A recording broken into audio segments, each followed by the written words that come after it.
Chaussette, il y a la patrouille de France. Et malgré leur modestie, car malgré les apparences, ces garçons sont des gens très modestes, eh bien, il y a aussi tous ces aviateurs militaires qui commencent à l'époque de la Première Guerre mondiale. Il y a, même avant la Première Guerre mondiale, il y a Pégou. Il y a, bien entendu,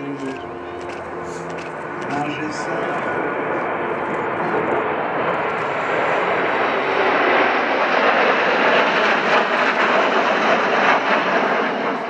Surprise avec cette figure de la Vacherolles qu'on a pu découvrir. Merci beaucoup. Merci Yann. Ah ouais, vous pouvez applaudir à la fois qui représente donc des grands armateurs du ciel.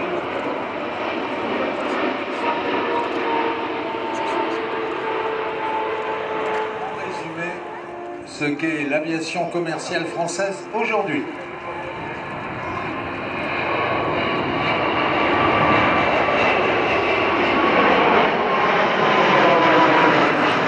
C'est sorti le 707, le premier long courrier à réaction de Boeing. Air France était parmi les compagnies de lancement. Et puis par la suite, Air France a construit à Seattle. Alors certains vont dire, bon oui, mais c'est des avions américains. Oui, mais la France peut aussi voler le devenir d'un aviateur français moderne. Il a commencé, le garçon est né peu avant le débarquement de Normandie et on dit même que c'est la vision de chasseurs-bombardiers américains qui tiraient sur des cibles allemandes en Normandie, puisqu'il est normand d'origine, qui lui a donné envie de devenir pilote. Il s'appelle Jacques Crane, enfin ses parents l'ont même appelé Jack Crane. Peut-être par émulation. Il a volé comme commandant de bord à Air Inter, ensuite intégré à Air France. Et Jack, qui possède la plus belle paire de moustaches de toute l'aviation française, qui évolue toujours chaussé de Santiago, parce que ça lui donne une stature plus imposante, alors qu'il n'a pas besoin de Santiago. Même en chaussettes, Jack Crane a de l'envergure. Et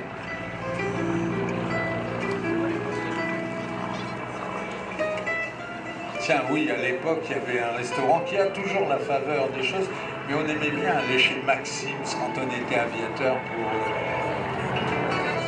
payer des beaux... Eh ben tiens, allez.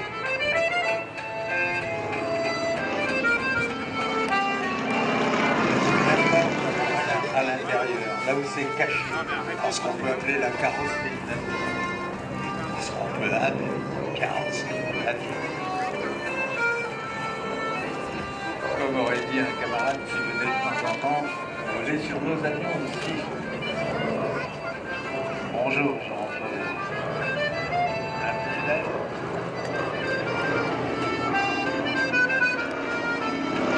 Donc le Boeing 317 était un classe qui était à la fois agricole, avec un instructeur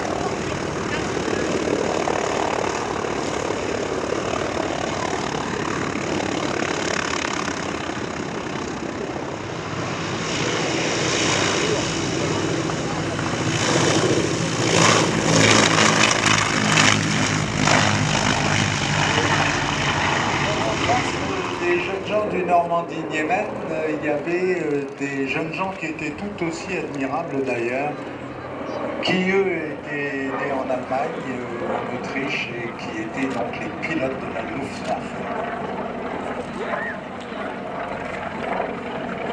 Dans la Luftwaffe, il n'y avait pas que des chasseurs. Bon, bien sûr, on a tous un peu en tête l'image du pilote de chasse allemand, hérité d'ailleurs. Mais donc ça remuait tellement et confort était tellement primaire et rustique que l'accessoire obligatoire du passager pour un avion d'observation, un avion capable de décoller et se poser très court et de travailler très bas pour aider les armées à mieux combattre au sol.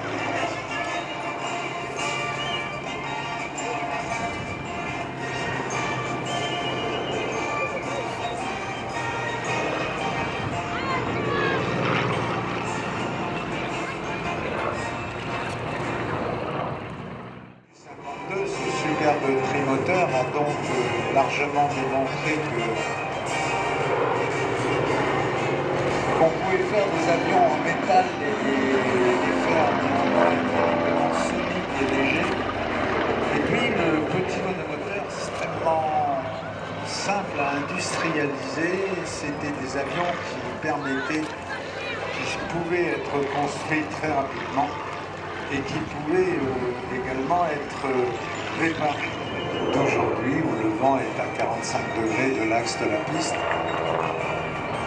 les Messerschmitt étaient des avions toujours élégants, des avions qui étaient une fois en l'air, encore une fois, un régal à piloter, mais qui par contre,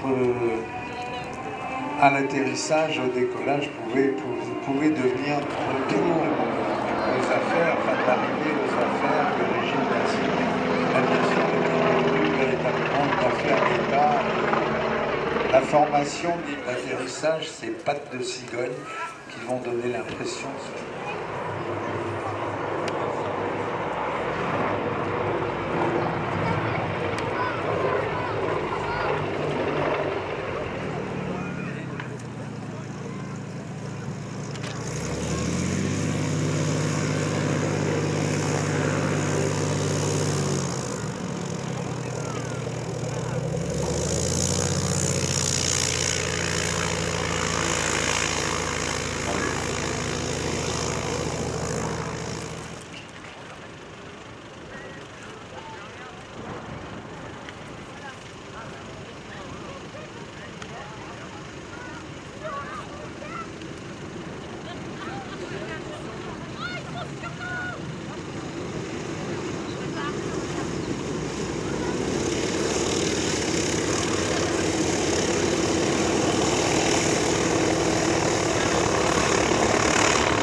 Ça va pas bien vite à cause du vent.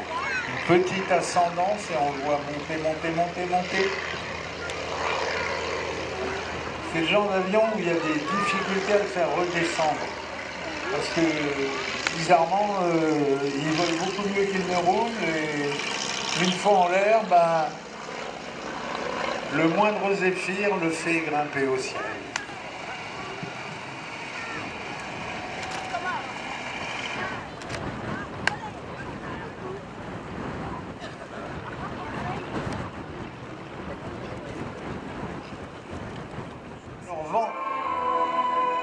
Dans l'air calme, ça doit être un délice.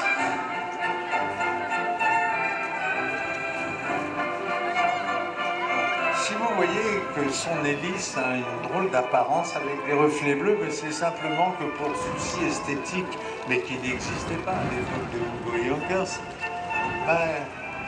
son hélice est dans le carbone et le plastique qui compose les pales de l'hélice, il y a des LED.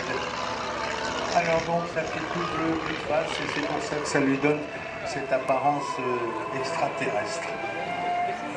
Cet avion est une véritable œuvre d'art. Il a été reconstruit sur des plans d'origine par une équipe qui avait décidé de faire revivre cette période. Regardez l'hélice avec le vent qu'il y a aujourd'hui et les turbulences. Il y a des hommes courageux, hein.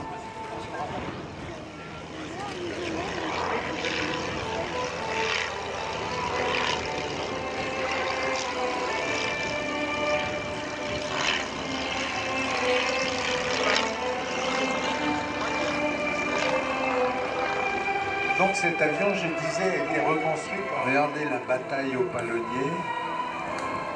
Vas-y, Oliver. C'est somptueux.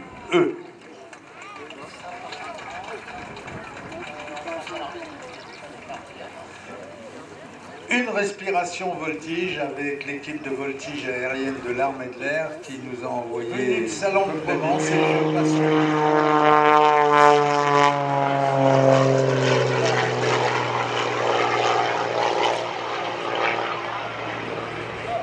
On va passer sur l'aviation sportive, dite sportive, avec l'équipe de voltige de l'armée de l'air. Et pour venir attaquer son programme face à nous, dans un petit florilège de déclenchés positifs, déclenchés négatifs. C'est un avion qui tourne très vite, un taux de roulis qui est de l'ordre de 500 degrés secondes. Donc fait principalement de carbone, bien motorisé par un Lycoming de 315 chevaux. Et greffe dessus des gouvernes de vol surdimensionnées pour obtenir un concentré d'énergie, petite formule des airs. Alors, le pilote qui est quand même plus récemment, mais j'ai également pu intégrer l'équipe de France et cette année c'est la première fois pour moi que j'aurai à défendre les couleurs de l'équipe à Châteauroux au championnat du monde qui aura lieu fin août.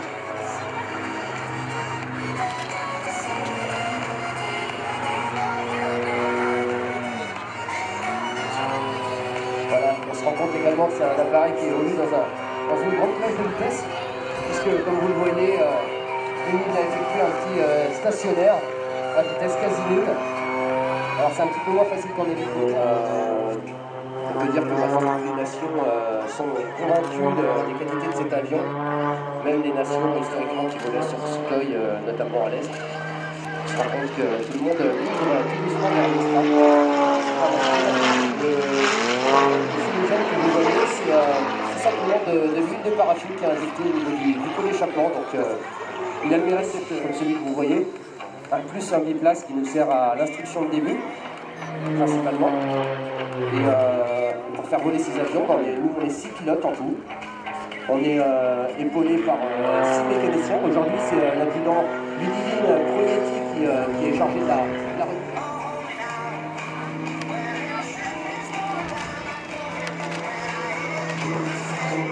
Alors je crois que jusqu'à combien de G là au moment où on parle là, je pense que Tony vient d'envoyer une ressource négative qui a dû...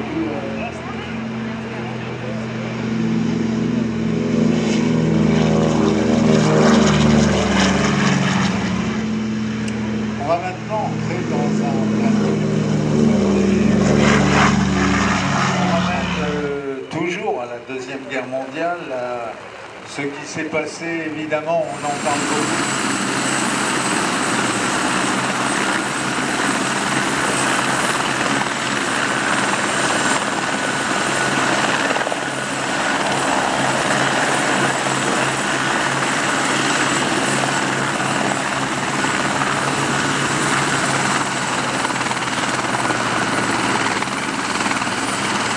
Avant d'être récupéré par Boeing. Et dans cette cérémonie a été lu un petit papier qui disait que bon, on va donc pouvoir en profiter. Et aligné en bout de piste, puisqu'on vient de parler du débarquement en Normandie, vous savez que le débarquement en Normandie était finalement, si on doit dire qu'il est l'œuvre d'un homme, cet homme était un général américain qui s'appelait Eisenhower. Eh bien, 3 jours après le débarquement, le 9 juin 1944, Eisenhower, accompagné de l'attaché naval américain en Grande-Bretagne, a voulu aller inspecter les plages, voir un peu ce qui s'était passé 3 jours avant. C'est vrai qu'il s'était passé des choses. Et Eisenhower avait, pour faire cette inspection, il avait pris l'avion de l'attaché naval américain.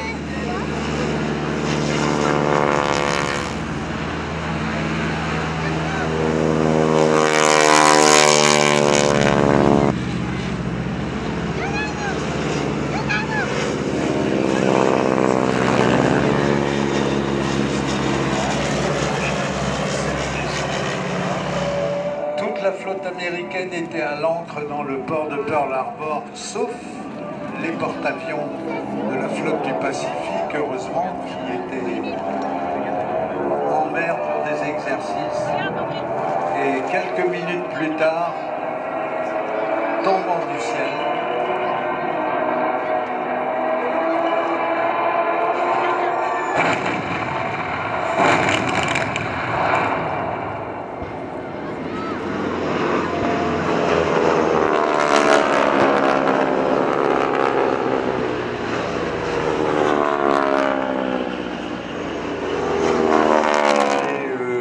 des coups avant et après d'ailleurs, et finalement bon, ils étaient encore en civil, ils étaient un peu abîmés et chargés, alors que les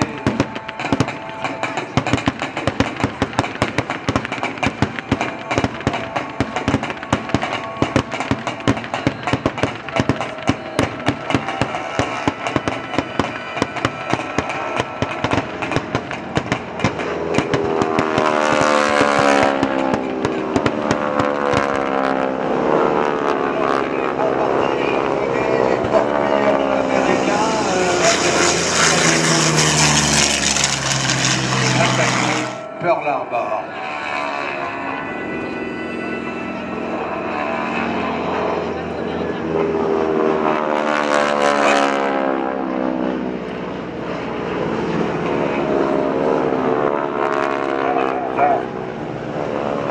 Beau d'acier. Quelques chasseurs japonais avaient réussi à abattre quelques avions américains, et ça avait été d'ailleurs une méchante surprise pour les aviateurs américains. De façon générale, la plus célèbre revue d'aviation américaine qui s'appelait Flying Magazine, extrêmement léger et très manœuvrant, alors que le P-40 était un peu un chien de plomb. Le P-40 était un avion dérivé du Curtiss 75 quand elle est faite par des gens comme lui.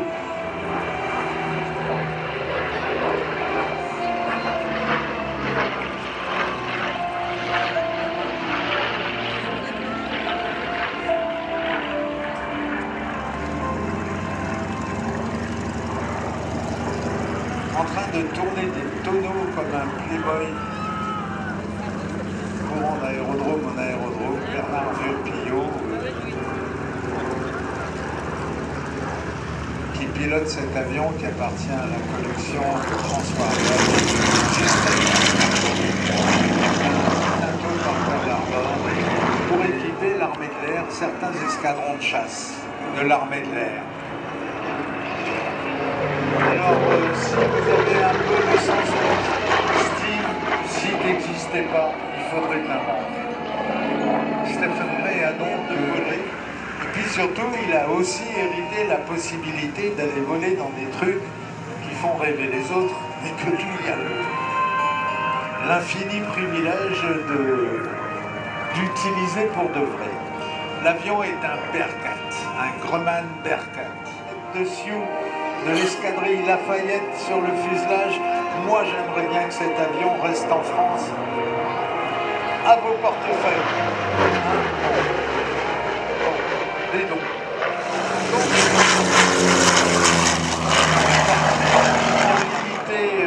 Dans la marine américaine, en train de s'en mettre un wagon sur la tête parce que il va vite et il serre. C'est un avion, vous voyez, sur ce long virage de 360 degrés, l'avion ne perd pratiquement pas d'énergie. Il y a une telle puissance et une telle surpuissance que la preuve.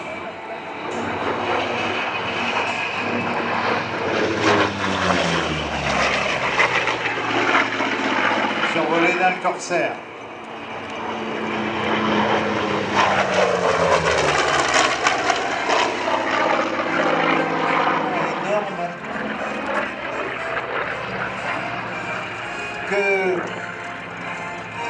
Pour éviter que l'hélice ne serve qu'une seule fois, c'est-à-dire heurte le sol dès qu'on allait le mettre en route, il fallait faire un train d'atterrissage très haut sur pattes. comme on voulait mettre l'avion sur un porte-avions, il fallait que le train d'atterrissage soit infiniment solide, plus que le pont de Pancarte. Donc les ingénieurs de chez Vought ont trouvé la solution pour raccourcir les pattes de train et leur donner la solidité nécessaire. Ils ont choisi de donner aux ailes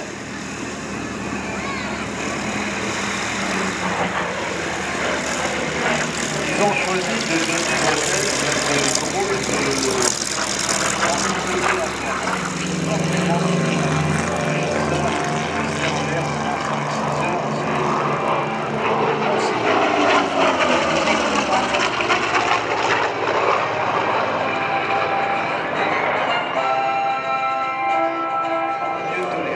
passage du corsaire assorti, la crosse sortie, les volets sortis. Oh que c'est beau.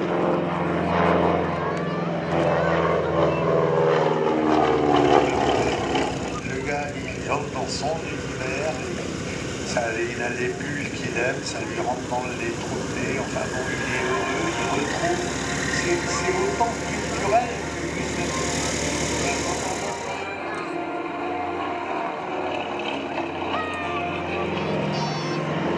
Ils ont acheté cet avion. Entendez le son. Non.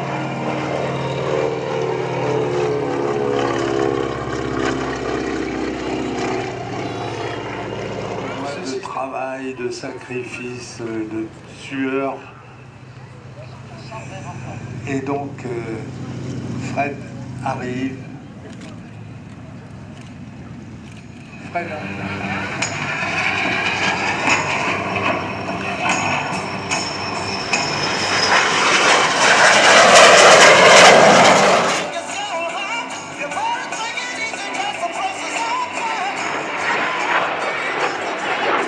Devant un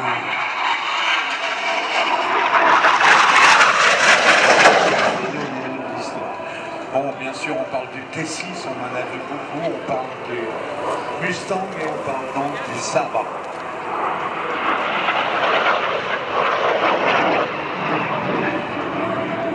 Il a commencé son activité de constructeur d'avions.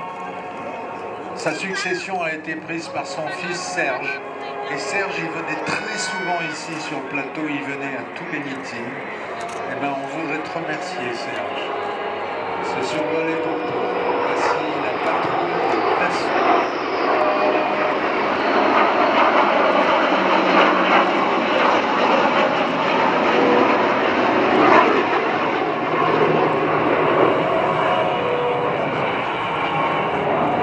C'est notre hommage à Dassault. Mirage 2000, Rafale, Flamand, Falcon 10, Falcon 8X.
les gaz.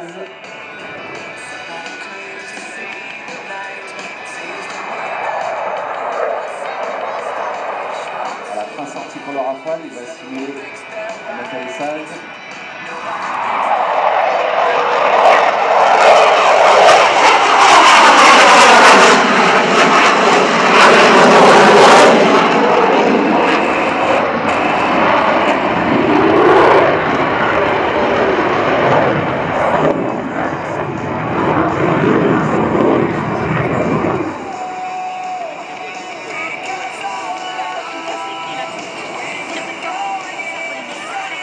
Alors attention pour le passage lent, préparez vos objectifs. Steven Barrow du pilote du Rafale. J'espère que vous appréciez bien le show. J'espère que vous n'êtes pas trop mouillé. Merci à la JPS et à tout le personnel qui organise cette magnifique manifestation aérienne. Et je vous dis à tout à l'heure. Voilà, mesdames et messieurs, c'était le capitaine naturel d'Ibabou qui était à bord de son Rafale. Un petit mot lors de son passage lent.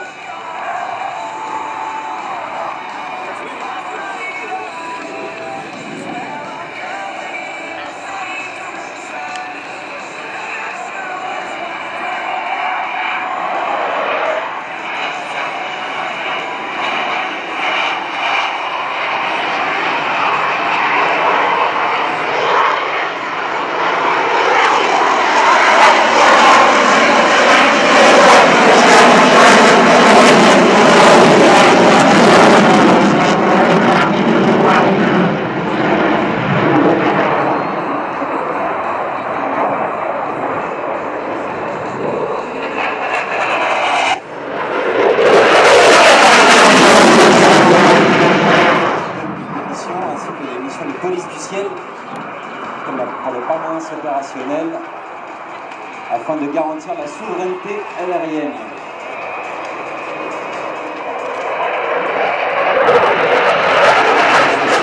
Est entré dans l'histoire pour être l'avion que pilotait Antoine de Saint-Exupéry alors qu'il était... Oh mon Dieu, qu'il est beau. Non, les suites de pleine mer du Cap Ferré. Vous demandez à Philippe Deleuve de vous faire une conférence dessus et dans 8 heures, vous y êtes en. Mais il adore aussi les belles voitures, enfin certaines belles voitures, les vieilles Porsche 356, des trucs comme ça. Et accessoirement, Philippe est aussi, bon, il est ingénieur bien sûr, mais il est aussi chef pilote d'essai de Dassault à Mérignac, car on a toujours en France tendance à penser Toulouse, oh ma ville, oh. Mais Mérignac et Bordeaux, c'est aussi un endroit où on fait des avions aussi beaux que certains là. Le 8X est donc un avion, il n'y a qu'à le voir, ce qui est invraisemblable.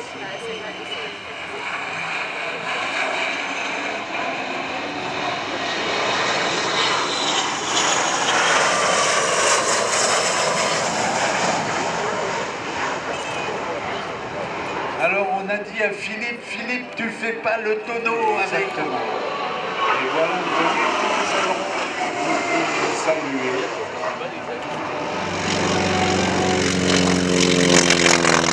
La richesse du haut vient du fait que à deux c'est plus beau que seul, que le deuxième avion vient travailler littéralement dans l'ombre du premier. Le deuxième avion est là.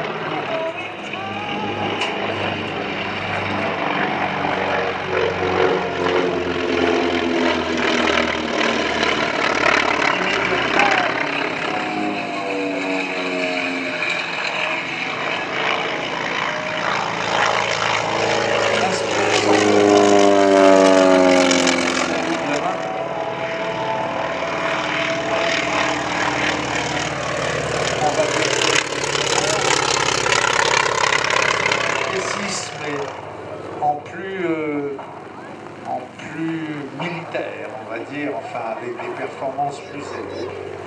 Voici donc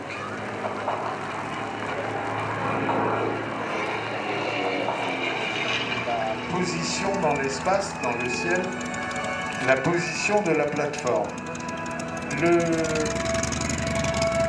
Les gyroscopes sont couplés à des systèmes de pilotage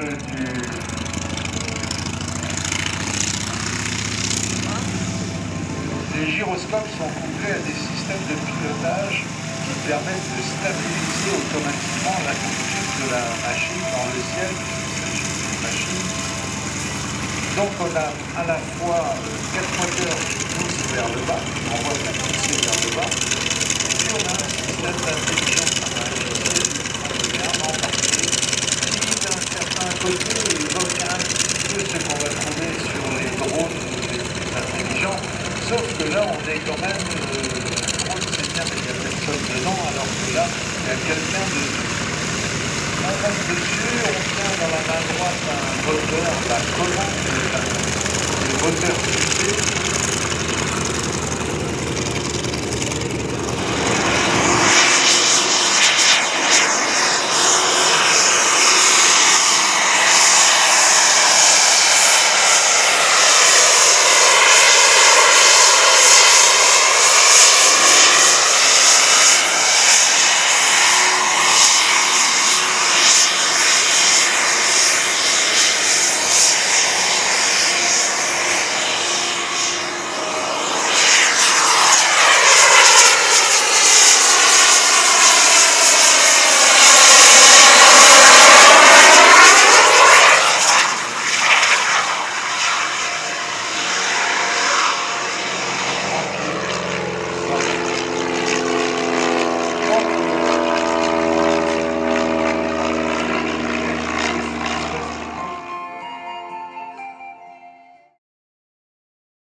De mouette. Christophe, il ne reste plus beaucoup de place devant toi.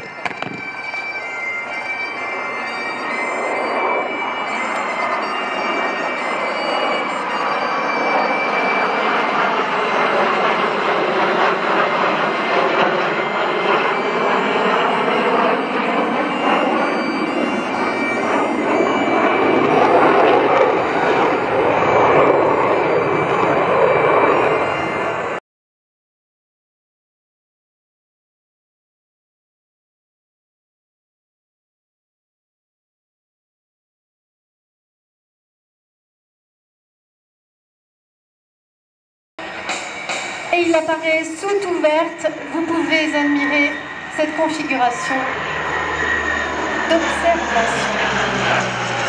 Alors c'est Atlantique 2, petite précision, petite anecdote.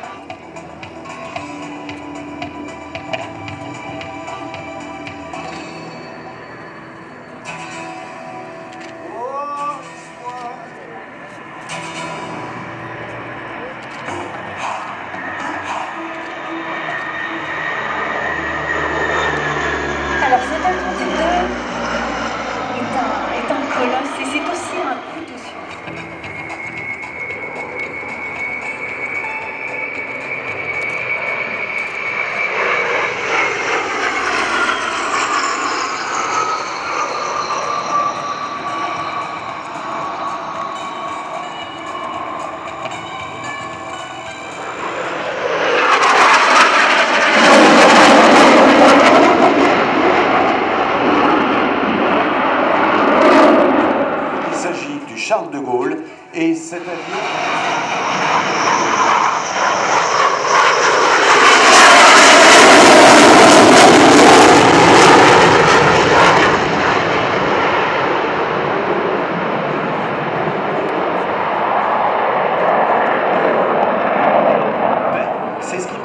justement d'éviter des conflits et donc de maîtriser les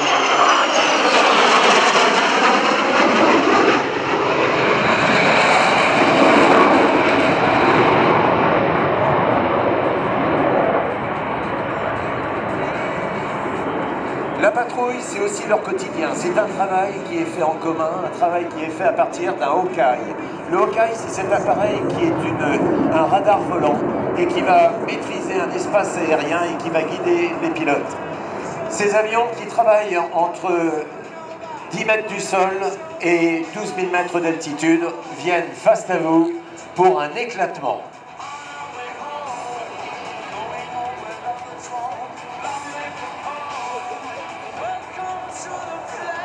Levez les mains, il vous voit, levez les mains, messieurs, dames, c'est pour vous ici à la Ferté-Alais.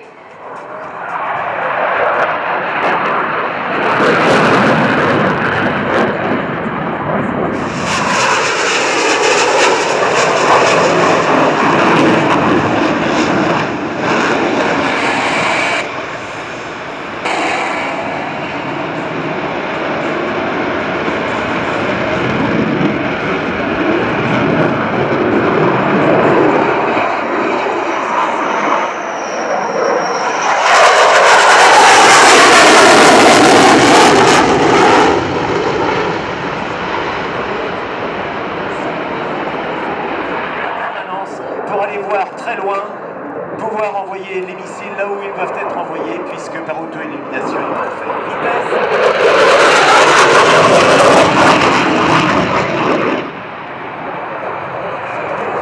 Numéro 2 qui tire la fumée et devant lui, donc il y a le Blitz, le petit plan de voltige américain.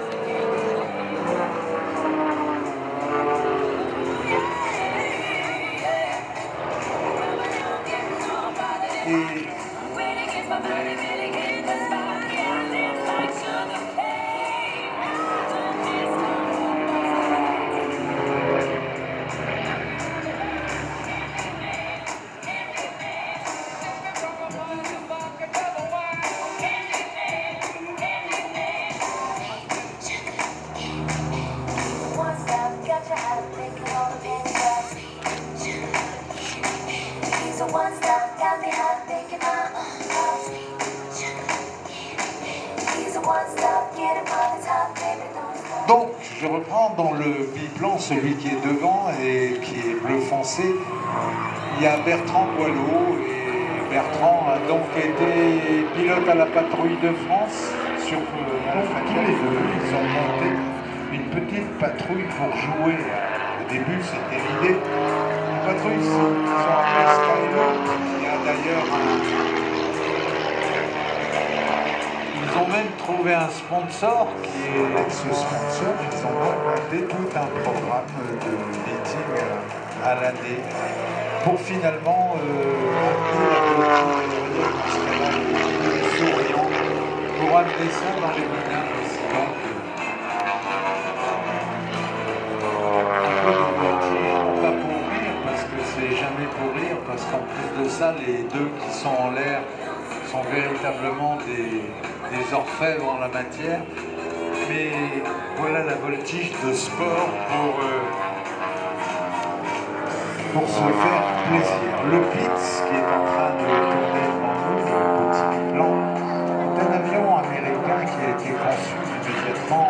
Le premier des Blitz a été conçu immédiatement après la Deuxième Guerre mondiale par un gros bonhomme californien, un géant qui s'appelait Curtis Pitts et qui pendant la guerre avait été instructeur de pilotage dans des écoles destinées à former des pilotes militaires que tout le monde pourrait pratiquement se payer et en tout cas faire voler. Le résultat, c'est qu'il a créé une dynastie, une famille, une généalogie d'avions de voltige au tempérament assez extraordinaire. Par exemple, au G222, car une compétition de voltige pour cette firme qui au départ était installée à Bernay en Normandie et qui ensuite a émigré en direction de Dijon. Et tous les deux ont donc, Bertrand et Eric ont construit ce programme afin de montrer ce qu'on peut faire avec des avions de sport, avec des avions qui sont pas aujourd'hui des avions de compétition au plus haut niveau, mais qui sont néanmoins parfaits.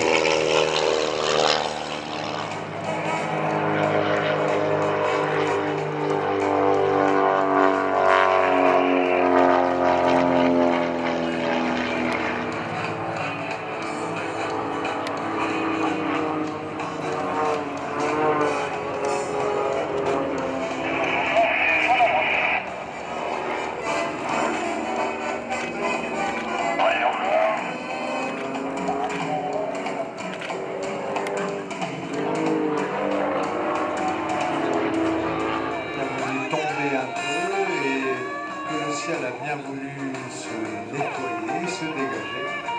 On va pouvoir, sur une petite dizaine d'années après, il y avait donc des grandes plaines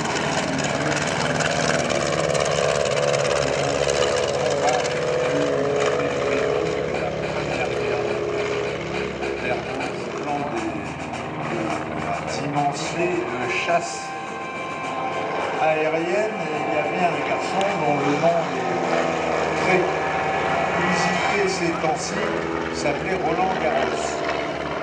Et Roland Garros, en commençant aviateur. Roland Garros était né à La Réunion, l'île de La Réunion, dans une famille dont le père était avocat, et il avait, malgré son jeune âge et sa relative inexpérience, été le premier à traverser la Méditerranée peu avant le début de la Première Guerre mondiale. Et donc, dès que la guerre avait éclaté, Garros, qui avait une sacrée capacité à réfléchir, s'était dit peut-être que si on montait des armes sur des avions, on pourrait aller faire la guerre avec.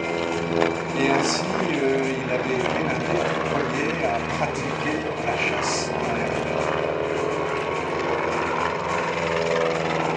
Dans une véritable guerre aérienne, Georges Gilbert, par exemple, qui a été l'inspirateur de toute l'armée de l'air française, qui est née bien après, qui est née par la suite par toute l'armée de l'air française. Et cette devise est désormais inscrite au fronton de tous les établissements de l'armée de l'air. Cette devise, c'est faire face. Ça avait de la gueule, ça a toujours de la gueule, et en plus, c'est vrai. Le mental là-dedans et une expérience phénoménale. Cette expérience s'est construite dans l'armée de l'air et ensuite à la patrouille de France. Vous avez Pierre Fage, également pilote de ligne, à la retraite, et qui a été longtemps pilote militaire. Vous avez Dominique Loipre, qui est aussi pilote de ligne, mais qui vole sur avion d'affaires, et Claude Espinet, encore un. Les avions sont des fougas magistères, comme autrefois la patrouille de France. C'est aussi donc une patrouille qui pioche dans l'histoire et qui vient nous remettre dans les yeux, pour ceux qui l'ont connu, ces moments merveilleux lorsque la patrouille de France évoluait à bord de ces avions qui sont des instruments d'un classicisme absolu. Voici donc l'inventeur s'appelait Pierre Mauboussin, et si ça vous dit quelque chose parce que vous avez acheté à votre chérie une bague de chez Mauboussin, eh ben, il est de la même famille. Une famille de bijoutiers, et c'est pour ça que les créations aéronautiques de Pierre Mauboussin étaient d'une telle élégance. L'autre créateur d'une fuga, du magistère, était Robert Castello.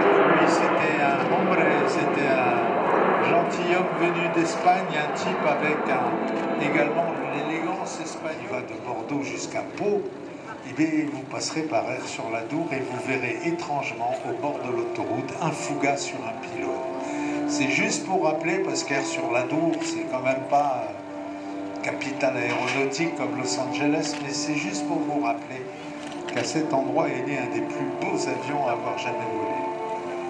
Et puis le Fouga n'est pas complet, l'avion est magnifique, mais le réacteur qui l'équipe, les 2 réacteurs qui l'équipent, sont tout autant du sud-ouest. Ceux-là sont nés au pied des Pyrénées.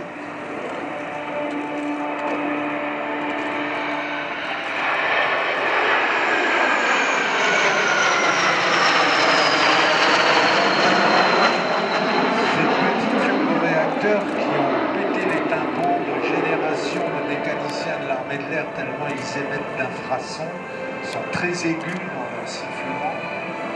S'appellent parce qu'évidemment on est au pied des Pyrénées et chez Turbomeca, la société qui les fabriquait, on donne de tradition, on donne le nom de torrent et de gave des Pyrénées à ces turboréacteurs de petite puissance dont ils sont devenus les leaders mondiaux. Et donc le réacteur qui équipe le Fouga s'appelle le Marboré. Et si vous allez dans les Pyrénées et que vous vous baladez à pied, que vous faites des balades le long du Marboré, du Gave qui s'appelle Marboré, vous verrez que le paysage est absolument somptueux. Les moteurs de chez Turbomeca sont nés de l'imagination d'un ingénieur phénoménal d'origine polonaise, un Polonais immigré qui était spécialiste des turbos.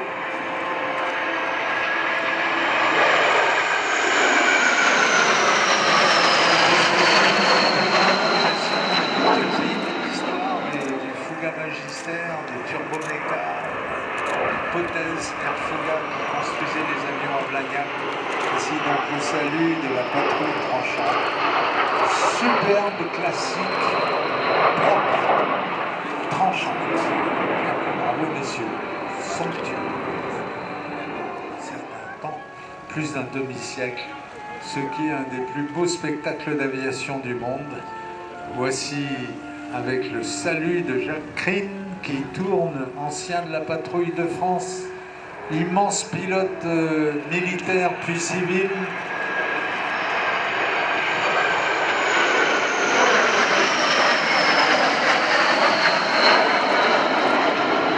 Classieux, calme, déployer les vitres latérales d'un cockpit avec ses boussées. Solo. Mais Jack, que voici, et qui va venir faire la boîte à lettres. Ça, c'est une manœuvre suisse, inventée par la patrouille suisse, où la formation principale joue le rôle de la fente de la boîte à lettres, et le solo joue le rôle de la lettre qu'on fait rentrer à la Ferté-Alais 2019. Des avions de collection, des avions pratiquement tous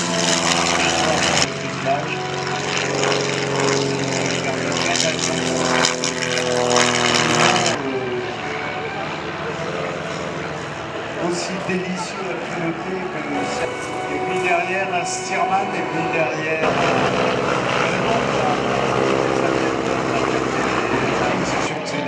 dans le Nord 3-2, Genève 112, dans les rouges, il y a Georges Travy.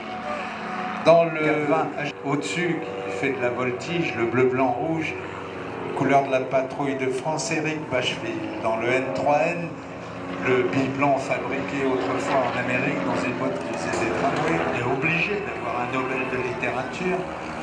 Il aurait pu rester tranquille, délivrer des oracles, donner son avis, faire le pontife. Au lieu de ça, par honneur, et simplement parce qu'il est juste une valise dans laquelle il y avait pêle-mêle les pages qui allaient constituer le manuscrit de Citadelle, un des plus beaux livres jamais écrits sur la condition humaine et sur le monde. Il est allé se faire descendre le 31 juillet 1944 en Méditerranée, entre la côte et la Corse. Et la dernière chose qu'il avait écrit dans la nuit qui a précédé sa mort, il était sorti, il y avait